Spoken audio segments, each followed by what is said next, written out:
What is up, everybody, and welcome back to TarHeelIllustrated.com. I'm Jacob Turner. He's Andrew Jones, and maybe not as clear with your backdrop today, AJ. You usually got the court behind you. I think for people who've been to PNC Arena, they know where you're at right now because you're in PNC. And there you go. Pan that camera around. It's becoming a new thing for us. This is where I'm actually doing it. I'm doing it right here underneath this sign. The skeleton, I'm sure. See, there's the setup. That's a recycling lid. Oh man, you gotta love it, man. Behind the scenes. Yeah, I mean, if I have it too low, then it makes me look fatter than I already am. So.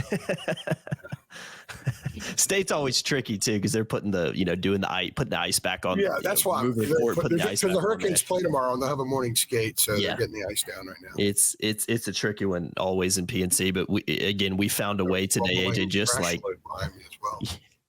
I got trash going behind you. You gotta love it. Live from PNC. I guess it won't be live when we put this out, but at the time of recording, this is live from PNC Arena around 11:30 at night. So, AJ, no double takes for THI tonight. No, never that. Never that. We're rolling. Yeah, we're rolling for sure. Just like North Carolina was tonight, 67-54 win over the Wolfpack. Carolina improving to 12-3 on the year, 4-0 in conference play, 3 straight road wins in the league as well. We'll talk about that kind of stuff a little bit later, but let me run through the stats really quickly and then we'll dive into it. RJ Davis led the way, 16 points. Elliot Cadeau, 11.6 assists. Harrison Ingram, we're going to talk about him a little bit later on as well. 9 points, 19 rebounds, just a monster on the boards for the Tar Heels tonight. Armando Bacot, somewhat of a quiet night, but 9 points, 5 rebounds, and Cormac Ryan had 8 points as well. But AJ, I want to start on the defensive side. I think we started on the same place after the Clemson game. Correct me if I'm wrong, where we have to give Carolina credit for its defense, and I'll throw a stat in there as well that I saw on Twitter. Carolina now has held 3 straight ACC opponents to fewer than 60 points for the first time since 1998, 1999. So that's a pretty positive stat for this Tar Heel team. State shot about 27% from the floor, just 9.5% from 3-point land. So I think when you look at the stats, you look at the point totals, you look at, watch the game, obviously, another really impressive. I know State missed some shots too, throw that in there, but another impressive defensive night for the Tar Heels. When a team shoots 27%, it's not just them missing shots. That it's more so that 3-point status. It's like the other day at Clemson when people are like, 1 for 18, they just missed a lot of shots. When you go 1 for 18, it's not just missing shots. Yeah. They're not that bad a shooter. They're going to hit shots, right? Carolina has something to do with it. This, by the way, was the lowest field goal percentage State has shot against Carolina since 1954. Wow, that's a stat. I'm going to continue. I got lots of numbers, man. I bet you do, man. I bet you do. And it's a nice change of pace, actually, to be doing defensive numbers, especially at a school where defense was kind of absent at times this fall. The football team is certainly bowing up. In the last 5 games, Carolina has held its opponents to a combined 93 points below their scoring average. Sheesh. State came in averaging 77.7. So it's also, think about this, Carolina has they now won 3 straight road games, quad 1 games, in which they didn't score more than 70 points. Yeah. This is different. We've been saying for a while it's a different team. It's different. Now, I think the finesse and the scoring and the up and down stuff is there, but they had to get to this stretch just being something different. It was the kind of terrain that required all the stuff that they brought with them into these 3 games to get through. Now they go home to play Syracuse, and Syracuse doesn't play that zone anymore. They're going to play man. They're going to try to move up and down some, and maybe we'll start to see a little bit more of the finesse-dominated Tar Heels take the court. But one of the things that this team has done in the last 3 games, and it really goes back to Oklahoma, because they held them to 69, and closed them out strong, is that they know how to play defense. They communicate exceptionally well in defense. Comes the thundering herd. Wouldn't be a video without it. And I'm not at Marshall. I did a piece that we ran Wednesday morning called A Matter of Trust. And it was about how to be great defensively, you have to trust one another. And Hubert told us a story that he told the kids about showing them a clip of Kevin Garnett one time being interviewed with the Celtics, one of the Doc Rivers teams, about Ubuntu. It's this can't remember the country, the origin of country that it comes from, but it basically means about I can only be what I can be if you're being what you can be, something along those lines. And basically, there's a connectivity with it. Imagine like locking arms defensively, emotionally, spiritually, intellectually, competitively, and then also executing the plan. And that's what you saw from them tonight, because they had a 19-4 run. They just locked down. Yeah. I mean, they just said, boom. It's a football team scoring 3 touchdowns to close out a game in the fourth quarter, and your team doesn't get anything. That's what it was. It was, again, another run that Carolina went on that was initiated by defense. So most runs are initiated by defense, but the defense led the offense so often. A rebound and a kick out, a stop, a loose ball. I mean, how many hands did they get on loose balls tonight that they kept alive, a lot of which they kept in play and ended up corralling? And it's partly on defense. I mean, Carolina basketball doesn't double. It's not something that they've done a whole lot for a long time. And Armando told us after Clemson, when he was asked about PJ Hall and how he had the challenge, the mandate for himself personally to stop PJ Hall, and he did. And in his response, he talked about, hey, we just don't double. I can't rely on someone to help me out there. They have to do their job. They have to rely on me to do my job. We just don't double. But DJ Burns had some success on Armando. Armando picked up that foul in the backcourt that we still don't know what it was up on the press row. We never really found out. I guess it was a flagrant one. He just pushed his arm out a little bit. Yeah, I saw what happened, but I don't know what they had, because in the official stat broadcast, it showed that it was some kind of flagrant for a while. Anyway, then Armando went to the bench, and Carolina doubled him later that half. Burns was on the floor for about 3.5 minutes while Armando was on the bench. And he had a double with Ingram and Jalen Washington, and Burns turned it over. He had a ball handling dribble, the ball went out of bounds. Okay. In the second half, they doubled Burns about 5 or 6 other times. They forced another turnover, and they forced him to get rid of the ball each time. Each time they missed a shot. They doubled Burns, to my count, at least 6 times. And keep in mind, I'll have to go back and watch the film to get the full number. But when I was charting it, State never scored. So they didn't full throttle sell out doubling them. They just did it occasionally. It just took the State out of sorts.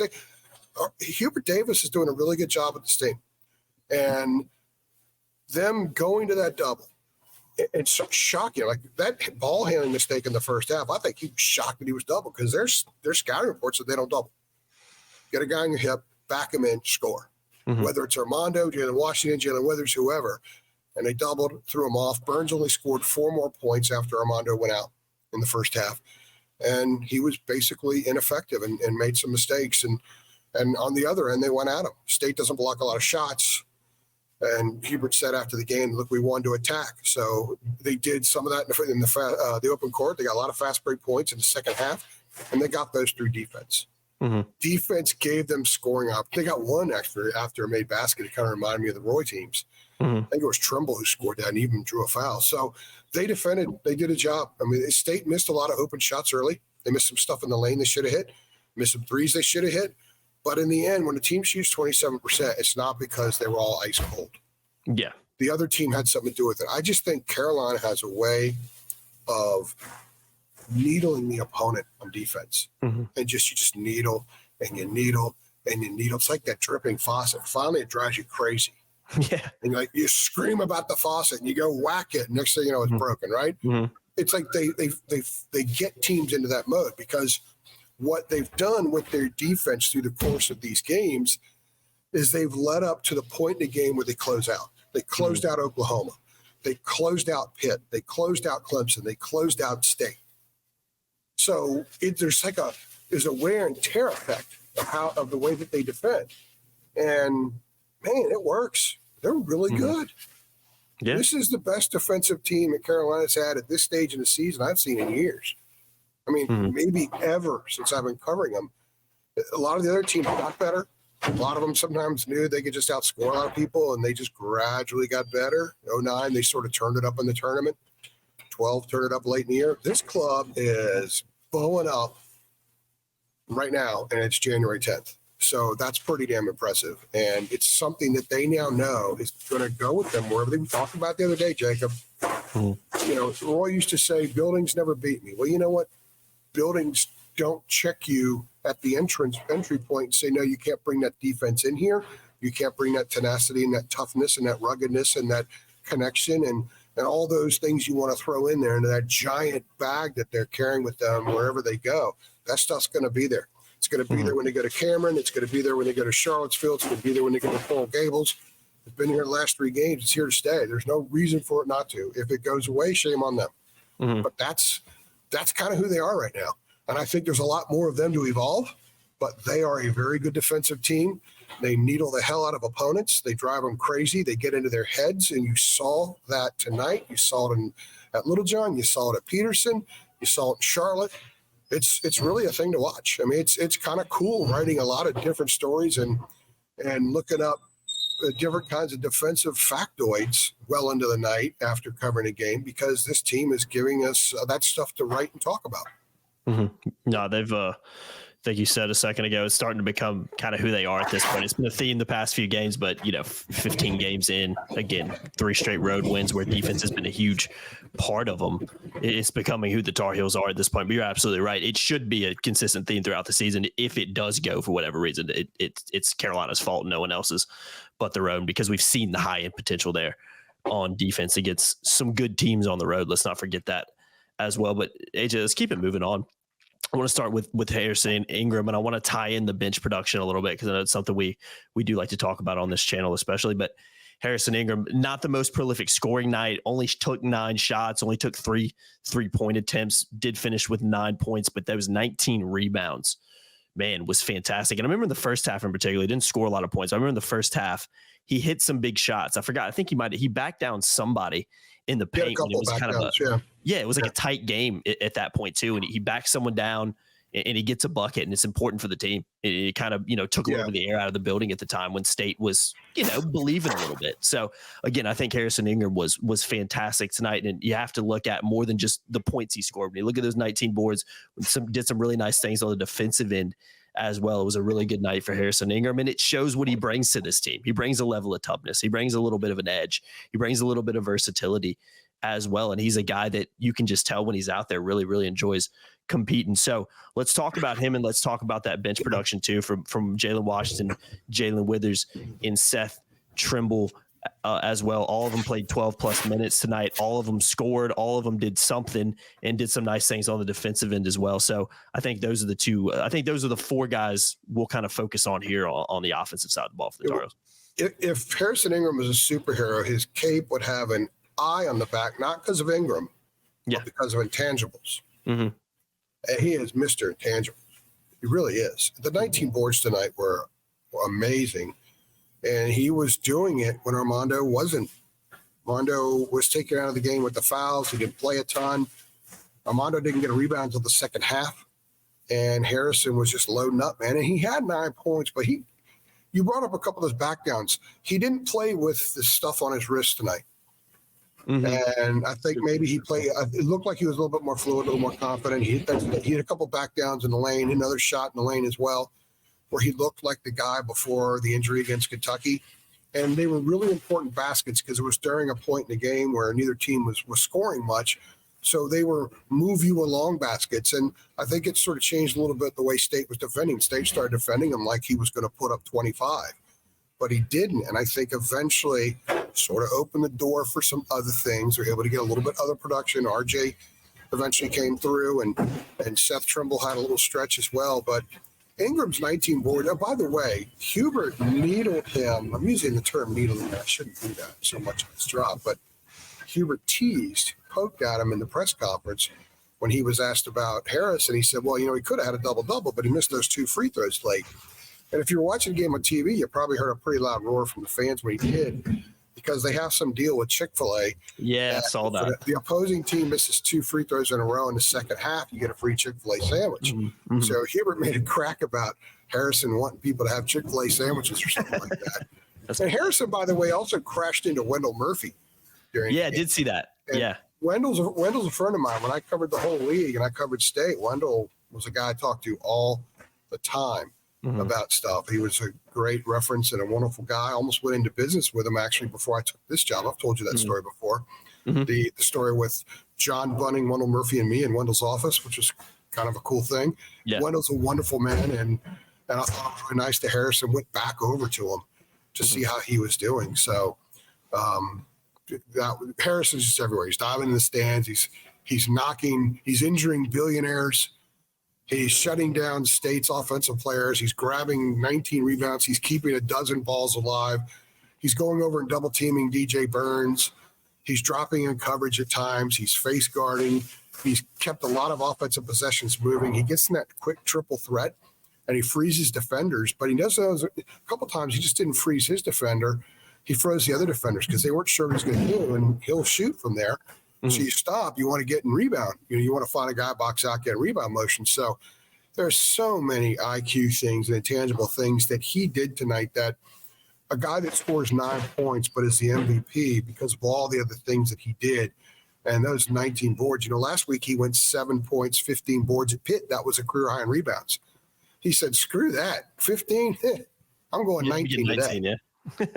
So, again, they've got a dog in him. He's a nice, pleasant guy. He's a help an old lady across the street kind of guy. But when he steps on the court, he's a beast. I mean, he just wants to clobber people. He wants he's very. You can tell like his competitiveness. There was a stretch out there where he was on the floor with Withers, and you got RJ, who's a dog out there. Man, Trimble is fearless, and it's like Carolina. That they were playing. They had like an old Big East element to what they were doing, but they have enough skill and finesse to go with it, and it was really impressive to see. And when Harris is doing all those things, other guys are going to follow. That's the thing about this team. They don't have to say, come on, man, get going. They don't have to do that. He's doing it. I'm going to do it. Everybody does. It's infectious. Everything they do is infectious. It's pretty wild. And you talk about the bench guys real quickly. Trey Scott's going to write a piece about the bench production, not just tonight, but during this road trip. But I think Jalen Washington had at least 8 rebounds. And we talked a couple weeks ago about him. 8 boards. Yep. About how when he learns to play more physically and he needs 10, 12 minutes a game, because he's got to get used to playing physically. That was one of the things that was missing. I asked Hubert tonight about him playing more physically, and Hubert said he's our best post defender. And he said he did play more physically tonight. I mean, he ripped a few rebounds away. He kind of showed a little unleashing of a tough guy tonight that we didn't see a month ago. And so you're watching his game blossom right before your very eyes, and he's going to get better. He's not going to go that direction. He's going to go that direction. And Jalen Withers, I think, has found his niche, and he's going to continue to get better as well. They're still shaking the tree, shaking the Louisville stuff off him. But even with the rough around the edges thing, it's okay having a guy like that. Oh, yeah. Because it was kind of interesting. There was a point where they had Zayden High out there with Withers, and a couple of us on press row were like, God, when was the last time they had 2 dudes come off the bench that could play down low that would be more than happy pulling whoever into a back alley? I don't remember Carolina being like that before, but they got that now. So those bench guys are producing, they're getting rebounds, they're scoring enough, but they're defending, and they're playing as one, each of them 1 is 5. So they're getting a lot of production from the bench that doesn't always show up in the stats, but one thing is absolute. Hubert knows when he puts somebody in the game, they're going to help. Zayden High only played a couple of minutes, but he scored again. He gave him some good minutes at Clemson, scored then too. So you got to love the way this is coming along if you're a Carolina fan. You got to love the way this is coming on. Because every guy that took the floor tonight for Carolina, I think 10 scholarship guys played. 10 played until the end. 10 played at Clemson as well. They all played with tremendous confidence. There was no doubt. Elliot Cadeau played the most confident game he's played in a month tonight. He kind of took a little beating there, with the mental beating with the Kentucky game, has been fighting through it. And tonight he played with tremendous confidence and played his best game he's played maybe all year. I would agree. No, I think you're seeing a team that's even the guys that are on the bench that maybe they've kind of worked their way into the rotation. They're feeling confident. And then I think the biggest thing with this team is everybody, it seems like, who comes in and who plays it could be a couple minutes or it could be 10 minutes, but it feels like everybody who's coming in on that bench is kind of, like you mentioned, knows their niche a little bit, but is bringing something positive to the floor. And that hasn't been the case in the past few years for the Tar Heels in particular. So they're out there. They're out there. Yeah, they're making things happen. Something that draws attention to them just because of their play, not because they say, "Look at me." They just say, "Hey, I'm balling, man." Yeah, everybody brings something a little bit different too, which I think is really good for this team. So from a Carolina perspective, yeah, long may it continue. Last thing, AJ, we'll talk about what this means. Obviously, a big win for the Tar Heels. Always nice to be at NC State in Raleigh. Like I mentioned earlier, 12-3, 4-0 in conference play, 3 straight road wins. Syracuse coming up this Saturday in Chapel Hill. Really big opportunity if Carolina wins that game to move, potentially into the top 5 of the AP poll, with Tennessee and Kansas both losing earlier as well. And even in the league, AJ, you're talking about, we were talking off camera a little bit about Miami losing. Who else lost tonight? I'm blanking right now. It's so late. Clemson lost again. The league is cannibalizing itself. Yeah, it's not a great look. I think Clemson's now 1-3 in ACC, so that's not a great start for them. In Louisville, like you said, beating Miami, a Louisville team that, hasn't been right in years. So Miami's not a tournament team right now, by the way. No, they're definitely not. Then and again, you look at the rankings too. I mean, you only got 3 ACC teams in the rankings right now as well. So it's not the, strongest conference right now. It's better than it was a year ago. It's not great. It's better than it was a year ago. And since we're talking about this, I'll throw this out there. When I did something about 10 days ago before they went to Pitt, what their resume looked like as they were diving into conference play, at the time, there were still 10 potential quad 1 games left on the schedule. Now, they have 5 quad 1 wins, but how long is State a quad 1 game? It's true. Yeah. How long is Pitt going to be a quad 1 game? And now Clemson's probably not going to be a quad 1 game when they come to Chapel Hill. So you lose one there. So Carolina's just got to keep winning. Mm-hmm. And you win on the road, and I think people are believing in it because they're seeing the toughness. The people who know basketball are seeing what we've talked about tonight. They're seeing elements to this team that there's no reason to expect it to ever go away. Mm-hmm. If it goes away, it's because they're not ready to play. And that hasn't been an issue with this club yet. So, you can have off shooting nights. You can have nights where you get in foul trouble, or like Armando did tonight. You have nights where maybe you turn it over, a club turns it up defensively, and they kind of force you to play out of sorts, and it happens. But the defense, the rebounding, the grit, the connectivity, and the ability to adjust in game. Hubert says, okay, we can't guard DJ Burns all the time one-on-one. We're going to have to double every once in a while. They didn't do it a lot, but they did it enough to affect things. Just kind of jarred Burns out of his game. After Armando went out and they showed that first double, Burns scored 4 points the rest of the way. Mm-hmm. And that was with 5 minutes left in the first half. So last 25 minutes of the game, he scored 4 points. They took him out. So they have all those elements. So all the stuff we've talked about tonight is what this means. Now, I think they've got to get better offensively. There are times they are going back to dribbling a lot. The assist-to-basket ratio has not been real high lately, but they've also played some pretty good defensive teams, and they've been playing away from home. So let's see what they do against Syracuse. Syracuse is going to be a huge game for this team because Cormac Ryan told us on Tuesday, and we talked to him over at the Smith Center, he was asked about sort of the team just coming together. He said, well, being on the road helps. By the time they take the court Saturday, they will have played 1 home game in 41 days. And only 3 since Cal Riverside was there, I think, like November 13th. Yeah, a long time ago, yeah. Like a week before they went to the Bahamas. Mm-hmm. Only 3 home games since then. Tennessee, Florida State, and Charleston Southern.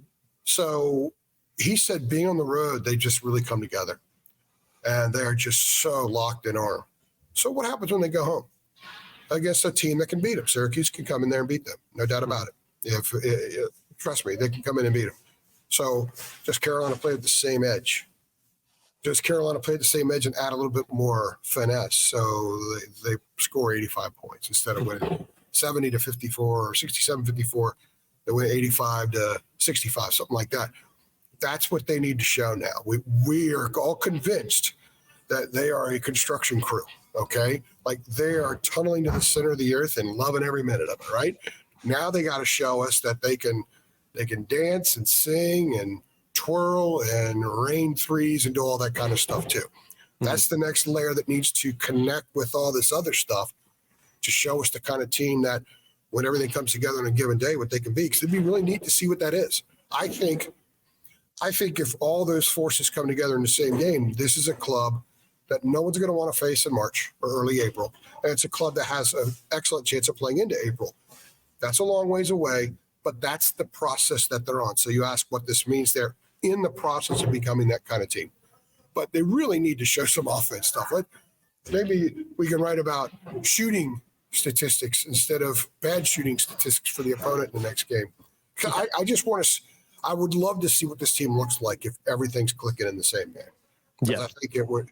As I'm dating myself here again, because everybody knows I'm old, but as the great Mr. T, and I probably shouldn't call Mr. T, he said, I pity the foo. I pity the foo, pity the team that plays this club when they're bowing up and their ballerinas in the same game. Yeah, I think that's the biggest reason if you're a Carolina fan to be very optimistic and excited about this team, because we're sitting here, we're talking about all these really positive things, and we're talking about how 4-0 and undefeated in conference play and number 7 in the country and 12 wins already. You talked about a lot of wins on the road and away from home. But God, there's so many other things they can get better at still, AJ. And it's January. You don't want to be peaking right now. You don't want that if you're a college basketball team right now. This Carolina team's got a long way to go. Like Purdue improve a lot. Teams like Purdue peak at this time of year. Yeah. I think I want to say they lost to Nebraska as well. They got rolled by Nebraska. Yeah, Carolina's got a great shot. If they win it. Yeah, they got a lot of growing to do. There really is a lot of growing to do. And but they've taken some big strides. Yeah. They've taken some big strides. They went 3-0 on this road stretch, man. I think most impressive. I think most Carolina fans thought they would be thrilled with 2-1. Now, maybe Pitt's not as good as we thought they were. Maybe State. I don't know. I think State can be a nice team, but I'm not really sure what State is. And Clemson, there's that residual effect sometimes when you play Duke and Carolina. Teams tend to lose their next game. It's just a different mental thing getting ready for it. So. Yeah, it's be interesting to see how the league shakes out, but I think Carolina's in pole position if they keep playing like this to at the very least compete, legitimately compete for an ACC title. So we'll see what happens as the year goes on, because there's a ton of basketball left to be played. But Tar Heel Illustrated will be here every step of the way. But AJ, it's a good time to go ahead and get out of here. I know you got the PNC crew cleaning behind you, probably ready for you to leave the arena too. And I think I don't know what time it's almost midnight. The press room closes soon too. So I got to get down there and get my stuff. We will let you run, man. I've been Jacob Turner. He's been Andrew Jones, following North Carolina's 67-54 win over NC State. And guys, like the video below. We know you like when Carolina beats NC State in any sport, especially in basketball and PNC, a place Carolina has been very successful. So hit that like button below if you're excited about the win tonight. And as always, share, subscribe, hit that notification bell too. See y'all next time. Thanks.